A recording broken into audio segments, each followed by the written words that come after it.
25 белгиленген биринчи элдик курултайдын мурдагылардан бирден бир өзгөчөлүгү бул жер-жерлерде татыктуу делегатты эл өзү тандап алганында дешет адистер. Белгилүү болгондой 5 өлкөнүн бардык айыл аймактарында жана шаарларда курултайдын делегаттары тандалды. Эң башкысы жергиликтүү тургундар таза, адилеттүү, маселени түшүнгөн адамдарды шайлап алышканын айтышууда.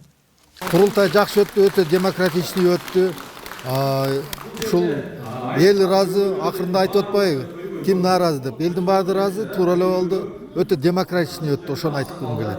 Жакшы өттү, нормально өттү, калыс өттү, ачык, таза өттү. Нарын облусунун тургундары дагы элдик курултайды өткөрүү бул туура чечим деп баалашат.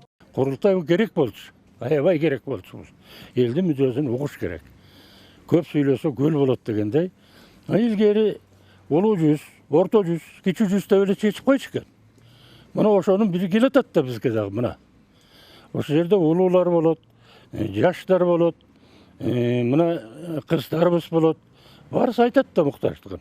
Муну мындай кылыш керек, муну мындай кылыш керек. Ошондон бир жыйынтык чыгат го деп ойлойм мен. Тети башынан баштап курултай деп. Ага бүт катышат эми. Карылар, жаштары бар. Курултайда жакшы. Алар да элдин камын ойнойт. Өкмөткө дагы мындай эмес тийбейт. Жардамы тиет. Бул курултай жөнүндө президенттин указы чыккандан кийин эл журттун баары аягандай туура кабыл алышты муну. Керектүү маселе деп атат. Бул курултайда ошол ар бир айылдын, райондун, облустун көйгөйлөрүн ошол жактан шайланган делегаттар Бишкекке барып чоң курултайда айтышат. Кайсы министерство кандай иштеп атат, өкмөт кандай иштеп атат, эмне маселеге көңүл буруш керек, кайсын чечиш керек. Мына ошол жөнүндө ошол жерден сөз болуп, анан президент тиешелүү министерстволорго, өкмөттөргө тапшырма берип ошол элдин көйгөйлөрүн чечүү, эң негизги турмуш шартын жакшыртуу, элдин ынтымагын бекемдөө. Кыргызстанда буга чейин деле курултайлар өтүп келген. Кезегинде ар кандай жыйынтыктарга жетишкен. Бирок ошол курултайлар даярдалып талкууга өтүп жаткан кезде жер-жерлерде эч бир илимий практикалык конференциялар өткөн эмес дейт мамлекеттик катчы Сүйүнбек Касманбетов. Эксперттердин баамында бул жолкусунда 5 илимий практикалык конференция, 3 жолу илимий угуу, президенттин жарлыгы чыккандан бери 19 теле берүү болгон. Мындан сырткары курултайдын айланасындагы маселелер боюнча аймактарда 200гө жакын эл менен жолугушуулар уюштурулган. Мунун максаты коомчулуктун көйгөйлөрүн, сунушун угуу, жаралган түйшүктөрдү алдын алуу болду. Эң негизгиси ошо келген 1000ден ашык курултайга катышуучулар ушундай өзөктүү маселелерди көтөрүлсө, майда баратка киришпесе деп анан ал жерге президент катышып атат. Өкмөттүн катышуучулары, депутаттар катышып атат. Бүт жетекчилер катышып атат. Ошондо эл тикеден тике бир дагы депутат жок. Айылдыкта депутат катышпайт. Ошо элдин ичинен калың катмарынан чыккан элдердин өкүлдөрдүн айткан ойлорун тикеден тике өз кулактары менен угуп, өз көздөрү менен көрүп, анан чечим кабыл алууга мүмкүнчүлүк болот да. Мына эң негизги функциясы ошого деп ойлойм.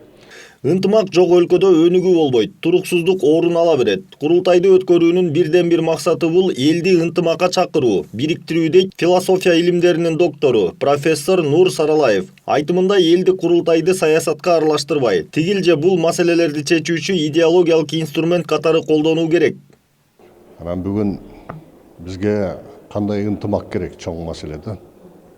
Улуттук ынтымакпы, атуулдук ынтымакпы, же кандайдыр бир уюм керекпи? Мисалы үчүн ынтымак, биримдик жөнүндө Россияда деле Единая Россия деген чыгып атат. Единая Европа деген чыгып атат. Булардын баары тең ынтымакка чакырган саясий багыттагы урагандар болуп эсептелет. Анан бизге дагы бүгүн ынтымакка алып келе турган бир элдик уюм болуш керек.